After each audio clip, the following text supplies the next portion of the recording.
Yəni bilməsin ki, mən dediyim sözdür də getdi, yox, getmədi. O söz insana təsir edir. Qəlbində olan imanı azaldır. Ona görə insanın ümumiyyətlə zülmü, haqsızlığı, hamısı imanın, hidayətin azalmasına səbəbdir. Allah Teala buyurur ki, "Vallahu la yehdil qavmez zalimin." Allah Teala zalim qövmləri hidayət etməz. Deməli bu nə deməkdir? İnsanın zülmünə və zülmünün miqdarına görə onun hidayətindən alınır. Deməli sənin kiməsə böhtan atmağın, kimisə qeybətini etməyin, nəmmamlıq etməyin və söyüş, təhqir, lənət, bu zülümlər boşa getmir. İnsan bunu artırdıkça onun imanından alınır və hidayətindən alınır. Hidayət də nədir? Hidayət insanın haqqı haqq olaraq görməsi, haqqa müvəffəq olmasıdır. Batili batil kimi görüb batildən çəkinməsidir. Deməli, əgər insan hidayəti alınıbsa, görə bilmir. Deyirsən ki, bu yaxşı əməldir, yox, pis əməldir. Deyirsən ki, bu pisdir, bu fitnədir. Deyir, yox, bu yaxşı bir şeydir. Deməli, nəyə görədir bu? Yəni, insan qəlbindən hidayət alındığı üçün haqqı, batil haqq görür. İnsan ona görə insan, yəni haqq üzərində sabit qalması üçün danışma ham danışa bilər. Böhtanlar ata bilər və digər sözlər. Amma insan imanının qorunması üçün bu şeylərdən keçməlidir. Ona görə Süfyan Sevr Rahiməllahdan gəlir ki, sənə pislik edən insana verdiyin ən böyük cəza hansıdır? Yaxşılıq etmək. Orada bir ifadə var, çox gözəl ifadə. Ərəbcə çox gözəl çıxır. Bəlkə də tərcümə o mənanı itirir, amma çalışarıq. Deyir ki, sənə pislik edən insana verdiyin ən böyük cəza onun haqqında Allahdan qorxmağındır. Ya o insan ki, sənin haqqında Allahdan qorxmur, sənindir onun haqqında Allahdan qorxmağın ona verdiyin ən böyük cəza sayılır. Mənə qəliz deyir ki, deyir ki, ona görə tərcümə itirir.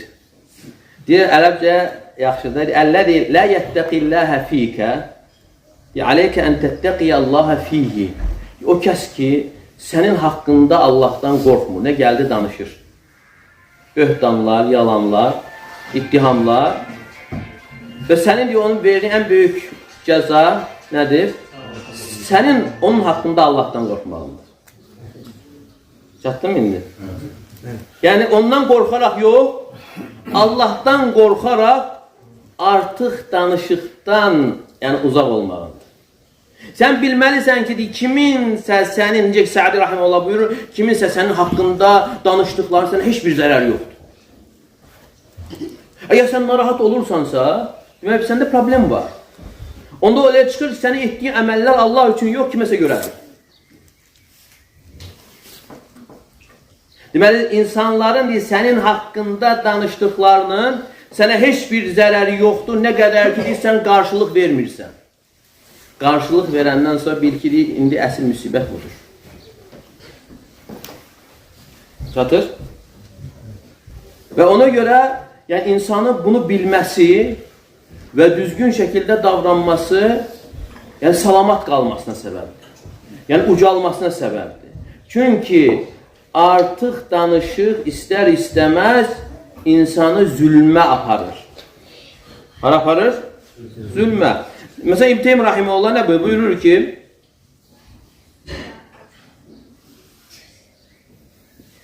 məzlum insan, hansı ki, haqqında danışılır, böhtanlar və yaxud da digər hərəkətlər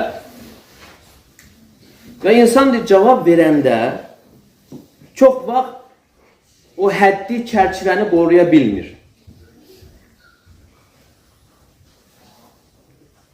Və aşır. Aşdığı zaman nə olur? Zalim olur. Deyir, hansı daha yaxşıdır? Hansı daha yaxşıdır? Məzlum olub Allahın yardımını gözləmək, yoxsa zalim olub Allahın cəzasını gözləmək? Mesela biri sənə deyir ki, sən azmışsan və yaxud da dəlisən. Sən deyirsən ki, sən həm dəlisən, həm azmışsan. O sənə tək dəli demişdi, sən başqa bir söz dedin. Tək dəli desən, bu icazəlidir. Deməsən daha yaxşı. Üstəlik dediyin söz, azmış və yaxud da maşenlik, nə olur? Zülm olur. Dediyindən artıq dedin də. Əvvəl məzlum uydun, indi kimə çevrildin? Zalıma çevrildin. Hansı daha yaxşıdır deyir? Məzlum olub Allahın yardımını gözləmək, yoxsa zalıma çevrilib Allahın cəzasını gözləmək. Ona görə bu mənalar mühümdür. İnsan yəni hər tərəfdə, hər bir sahədə yəni qarşılaşa bilir. Ona görə insan hər şeydən keçməli, yəni dininin qorunmasının üçün çalışmalıdır. Dinini verməməlidir. Yəni din onun üçün hər şeydən yəni uca olmalıdır, dəyərli olmalıdır. Amma bəzən necə olur? Bəzən görürsən ki, yəni biz başqa şeyləri əldə etmək üçün yəni istəyirik ki, dinimizi verək. Yəni insanlar danışmasın, insanlar xor pis baxmasın deyə yəni dinimizdən verdik. Amma əksinə insan Rəbbini razı salmağa çalışmalıdır. Və o vaxtı biri gəlir, Peyğəmbər s.ə.v yanında deyir ki, İnnə həmdi zeynun və dəmmi şeynun. Deyir, mənim tərifim bir bəzəkdir. Mən kimi tərifləyirəmsə, mənim təriflədiyim insan ucalır, irəli gedir. Mənim pislədiyim insan isə alçalır. Və bunu eşidəndə Peyğəmbər s.ə.v deyir ki, Zəkallahu əzzə və cəldir. O Allah Teala'dır. Yəni Allah Teala'nın təriflədiyi ucalır, Allah Teala'nın pislədiyi alçalır. Yəni insan kiminsə sözünə görə ucalmır və alçalmır. Bu Allah Teala'nın tərifinə və yaxud da məzəmmətinə görədir. Və bunu biləndən sonra insan hara çalışmalıdır? Tək olanı razı salmağa, onun qınağından qaçmağa. Amma çox vaxtda problemlər, insanlar bildiyi halda, haqqı bildiyi halda nə olur? Deyir ki, bilirəm, amma el-oba nə deyər?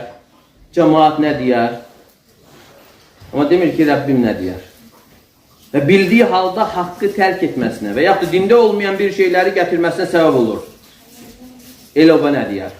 İctimai qınaq, cəmaat nə deyər? Qohumlar nə deyər? Və budur problem. İnsan Rəbbinə yönələrsə, inşallah problemlərin yəni çoxusu həll olur, aradan qalxır. Ona görə insan bunu davamlı şəkildə öyrənərək çalışmalı və çalışdıqca da əvvəl çətin olan şeylər asanlaşacaq. Çünki Allah Teala buyurur: "Vellezine cahadu fina lenehdiyennahum subulana." O kəslər ki, bizim yolumuzda çalışar və biz onları yolumuza yönəldərik. Sələflər yəni özləri üçün qorxurlar. Hətta Ömər radiyallahu anh gəlir ki, əgər göydən bir səs gəlsə, deyilsə ki, hamı cənnətə girsin bir nəfərdən başqa. Elə bilərin ki, o bir nəfər mənim. Yəni görün, nə dəhşətli bir şeylər var da. Yəni məsələlər nə qədər ağırdır, şiddətlidir. Çünki onlar, nəyə görə deyir, onların qorxusu var? Çünki deyir, onlar Allahı tanıyırdılar. Və özlərini tanıyırdılar. Çünki insanın Allah barəsində elmi artdıqca və özünü tanıdıqca qorxusu artır. Amma nə vaxt ki, insan Allahı tanımır və özünü tanımır və görsən onda insan danışığına fikir vermir. Verdiyi hökümlərə fikir vermir. Və bu insanın cahilliyinə dəlalət edir. Allah qorusun. Ona görə ayədə Allah Teala buyurur: "Vellezine yutuna ma atau ve kulubuhum vacil." O kəslər ki, onlardan tələb olunan yerinə yetirər, əməl edər və yenə qəlbləri qorxu içərisində olar. Və Ayşə rəziyallahu anh soruşur: "Ya Rasulullah, nə üçün onlar qorxur? İçki içdiklərinə görə, zina etdiklərinə, oğurluq etdiklərinə görə mi?" Xeyr, eşitdiyinizi. Onlar o kəslər namaz qılır, oruç tutur və sədaqə verir və bununla yanaşı əməllərinin qəbul olunmamasından qorxurlar. Görün, yəni həm əməllər yaxşı yerinə yenə qorxu və budur möminin sifəti.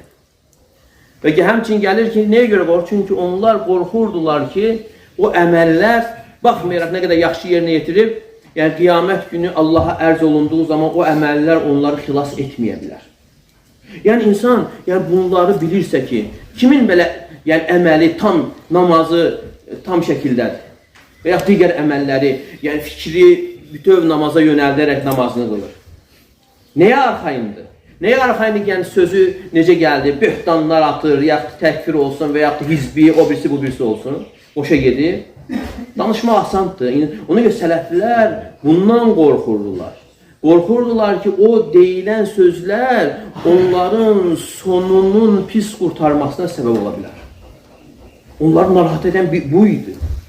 Yəni bilirdilər ki, yəni bu sözlər boş yerə getmir. Və ola bilər indi nə qədər imanı var, amma kim bilir ki, yəni onun son necə olacaq? Və deyir, onların, deyir, sələflər, onların deyir, belini qıran deyir, sonluq idi. Allah qorusun.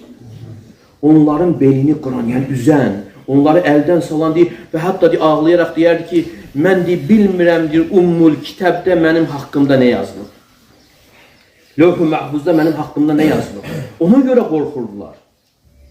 Ona görə onlar açıq aynı sözlər gəlir. Əgər kim dilini açıb buraxarsa insanlar haqqında təkfir olsun, digər danışıqlar olsun, ölüm anında onun dili bağlanar. Allah qorusun. Amma kim dilini qoruyarsa, ölüm anında dili açılar, yəni şəhadət kəlməsi üçün. Allah Teala hər birimizi son anda şəhadət kəlməsini gətirməyə məhəbbət etsin.